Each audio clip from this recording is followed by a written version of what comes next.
नमस्कार मित्रों, आपका डॉक्टर आलोक चांटिया AIRO NDF चैनल पर स्वागत है। कभी आपने सोच कर देखा कि अगर आपके घर कोई पौधा सूख रहा है, या यूँ कहें कि आप किसी के घर गए हैं और आपने देखा कि उसके घर पे लगा हुआ पौधा सूख रहा है, तो आपके मन में क्या भावना आई? अगर आपके मन में यह भावना आई कि पौधा सूखना नहीं चाहिए, क्योंकि जगदीश चंद्र बोस ने बहुत पहले सिद्ध कर दिया था कि उनमें भी जीवन होता है, और इस तरह सूखता पौधा हमारे ही सामने एक हत्या की तरह है। हम उस हत्या के भागीदार हैं जो हमें नहीं देखना चाहिए। और अगर आपने उस पौधे को पानी दिया तब तो ठीक है, लेकिन अगर आप चाहे अपने घर में या किसी के भी घर में आपने किसी पौधे को सूखते देखा और यह उचित नहीं समझा कि उसे पानी देना चाहिए, या आपको यह एक आवश्यक कार्य नहीं लगा, तो निश्चित जानिए कि आपके मन में यह बात कभी नहीं आ सकती है कि विश्व में मरुस्थल बढ़ रहे हैं, सूखाग्रस्त क्षेत्र बढ़ रहे हैं, और उसके रोकथाम के लिए जो विश्व मरुस्थलीय और सूखाग्रस्त क्षेत्र के रोकथाम दिवस को हम हर साल 17 जून को मनाते हैं, वह निश्चित रूप से एक उद्देश्यहीन तथ्य से ज़्यादा कुछ नहीं है। क्योंकि कहते हैं तेका जाने पीर पराई, जाके पैर न पड़े बिवाई।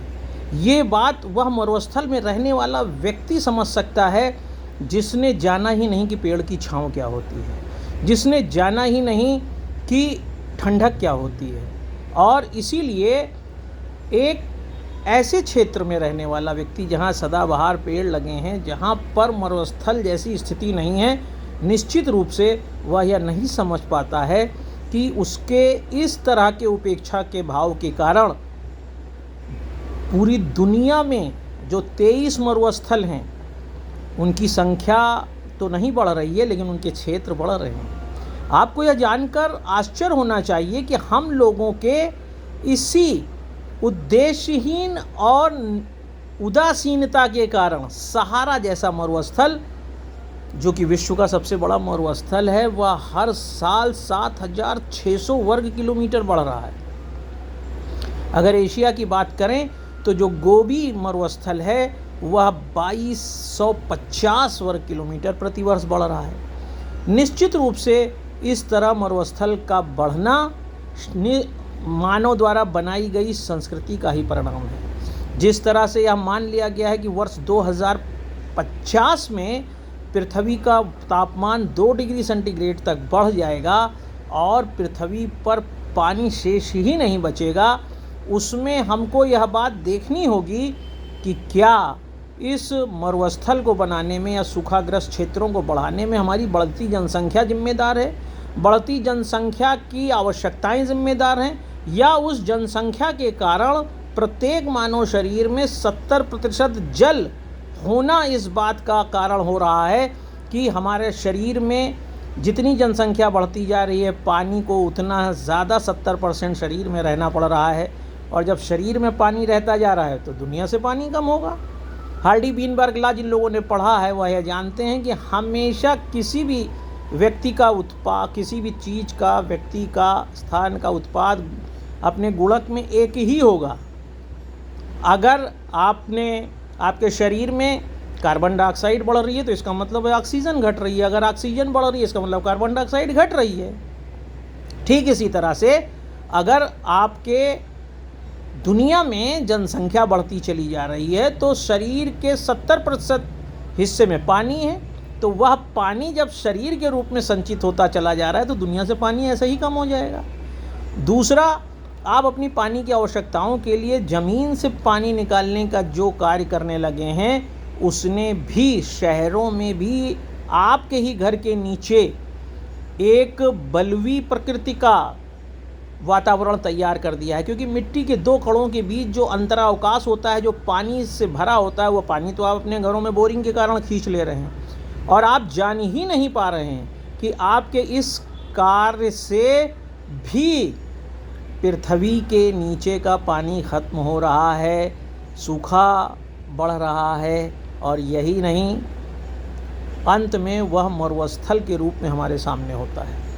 जब हम अपने करने वाले कार्यों में ही यह विश्लेषण कर लेते हैं कि हमारे किए गए कार्य से क्या हानि हो रही है, तभी निश्चित रूप से कोई दिवस मनाना सार्थक होता है। आप सोच कर देखिए कि आपके घर से शुरू हुआ बोरिंग खींचने का वह पानी का दौर और अत्यधिक उर्वरकों का प्रयोग करके खेतों में अनाज पैदा करने की होड़, यह बता रही है कि आधुनिकता के दौर में जितना भी पृथ्वी का तापमान बढ़ता जा रहा है, हम मिट्टी के ढेर पर अब नहीं रह रहे हैं, हम बालू के ढेर की तरफ रहने में बढ़ते जा रहे हैं। और यह बालू एक दिन हमको जीने नहीं देगी। कहने को तो अकबर के समय ही यह सुनिश्चित हो गया था कि मिट्टी जो है वो बंजर भी होती है, चांचर भी होती है, परोती भी होती है, पोलज भी होती है। जो ज़मीन 3-4 साल बिना खेती के पड़ी रहती है उसे आप चांचर कहते हैं, अगर 5 साल से ज़्यादा पड़ी है तो परोती तो उसे आप बंजर कहते हैं। और अगर आपने खेती एक फसल के बाद छोड़ दिया है तो उसे परोती कहते हैं, और अगर बिल्कुल छोड़ा ही नहीं है, लगातार उस पर खेती कर रहे हैं तो उसे पोलज कहते हैं।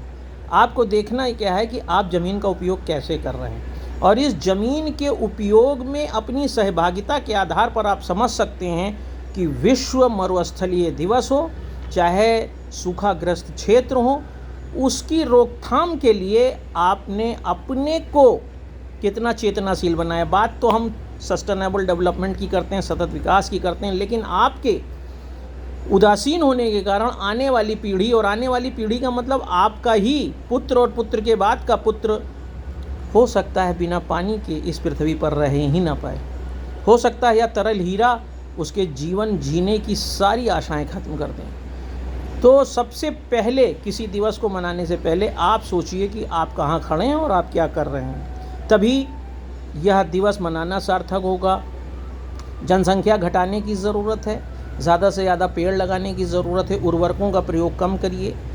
और मरुस्थलीय क्षेत्रों में ज़्यादा से ज़्यादा पेड़ लगाने का प्रयास करिए ताकि जो मरुस्थल के क्षेत्र बढ़ रहे हैं वह रुक जाएं। वैसे तो आपको यह पता होगा कि सहारा मरुस्थल में जो फास्फोरस पाई जाती है वही 10,000 किलोमीटर उड़ के जब अमेज़न के जंगलों में पहुंचती है तो वह अमेज़न के जंगल हरे भरे हो जाते हैं, और पूरी पृथ्वी पर बरसने वाले पानी का 20% पानी उसी अमेज़न के जंगलों से प्राप्त होता है। लेकिन ऐसे मरुस्थल को हमें बढ़ाने की ज़रूरत नहीं है, बल्कि फास्फोरस के विकल्पों की तलाशने की ज़रूरत है ताकि मरुस्थल भी रुकें और अमेज़न जैसे जंगल भी दुनिया में बढ़ें। लेकिन उसके लिए सबसे पहले आपको यह सोचना होगा, जंगल तो बहुत बड़ा शब्द हो गया, कि आपने अपने घर और अपने घर के चारों ओर पेड़ को बचाने के लिए, किसी पौधे को बचाने के लिए कितनी जुगत किया है,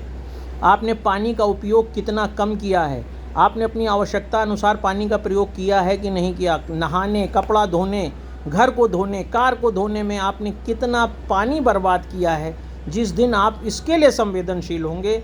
निश्चित रूप से आपको मालूम है कि एक कार को बनाने में 250 लीटर पानी लगता है, फिर उस कार को धोने में आप 500 लीटर पानी लगाते हैं और आप जान ही नहीं पाते हैं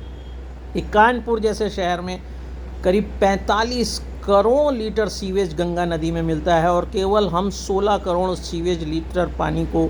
साफ़ कर पाते हैं, बाकी सारा गंदा पानी होता है। ऐसे आपके घरों से निकलने वाला वह गंदा पानी सिर्फ नदियों को गंदा कर रहा है। तो पानी को अप्रत्यक्ष रूप से आप रोज़ गंदा करके अपने ही हाथ से पानी को दूर ले जा रहे हैं। जिस दिन आप इसके प्रति संवेदनशील होंगे और इसके कारण आपको यह महसूस होगा कि पानी बचाना कितना ज़रूरी है, और आपको लगेगा कि आपकी यह गलती आपके बच्चों को महंगी पड़ सकती है, और आप यह समझ पाएंगे कि बाढ़े पूत पिता के धर्म में हर पिता को अपने धर्म को निभाते हुए पानी को बचाना चाहिए। उसी दिन से पूरी पृथ्वी पर हरियाली दिखाई देने का एक अंकुरण होगा, और यही उद्देश्य है मेरा इस वीडियो को बनाने का, जो अखिल भारतीय अधिकार संगठन की मंशा है। और मैं आलोक चांटिया इसीलिए आपके साथ हूँ, ताकि हम सब यह समझ सकें कि पानी बनाम पेड़ और पानी पेड़ बनाम मनुष्य के इस